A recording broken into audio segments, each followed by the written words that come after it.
नमस्कार. आजच्या वेळेस बघायचे इयत्ता 9वी गणित भाग 1 त्याच्यामधलं सराव संच 3.3 मधला प्रश्न क्रमांक 4. काय दिलं आहे?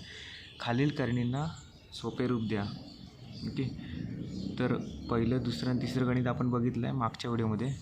आजच्या व्हिडिओत बघणार आहोत 4था आणि 5वा गणित. ती तुम्ही व्हिडिओ बघितला नसेल तर ती बघून घ्या. आजच्या व्हिडिओत बघूया आपण 4था आणि 5वा गणित. या करणीला सोपं रूप द्यायचं आहे आपल्याला याच पद्धतीने. ओके, 4थं गणित इथे लिहितो मी, वर्गमूळ 112. आता या करणीला सोपं रूप कसं देणार आपण?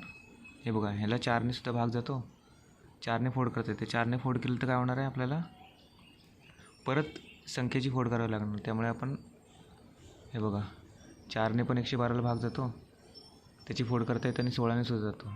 ओके, कारण 16 गुणिले 7 किती होतात? 112.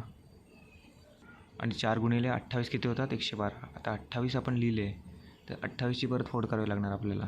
ओके, त्यामुळे आपण काय करूया, मोठ्या संख्येने याला भाग घालूया, म्हणजे फोड करूया संख्येची. 16 गुणिले 7, कारण 7 या संख्येची फोड करता येणार नाही म्हणून.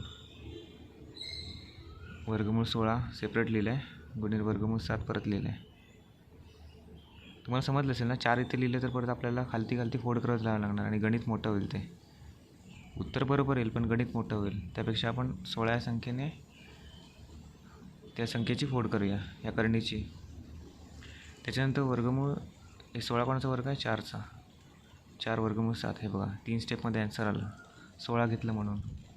ओके, मोठ्या संख्येने जर भाग जात असेल या संख्येला, म्हणजे फोड होत असेल तर करून घ्यायची ती. 4 वर्गमूळ 7 हे कोणाचं उत्तर आलं? वर्गमूळ 112 या करणीचा. सोपं रूप आलं. त्यानंतर वर्गमूळ 168. आता ह्या संख्येची पण फोड कशी होणार आहे? हे बघा, 4 गुणिले 42 होत आहेत. ओके, हीच फोड या संख्येची होणार आहे, कारण कशाने त्याला भाग जात नाही.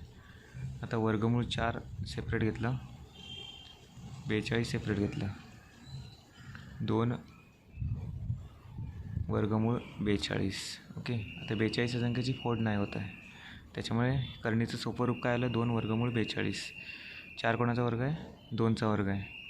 ओके, 168 ह्या करणीचं काय रूप आलं? करणीचं सोपं रूप काय आलं? 2 वर्गमूळ 42. अशा प्रकारे 4थं आणि 5वं गणित झालेलं आहे. आणि पहिले, दुसरं, तिसरं गणित आपण मागच्या व्हिडिओमध्ये बघितलं आहे. ओके, धन्यवाद.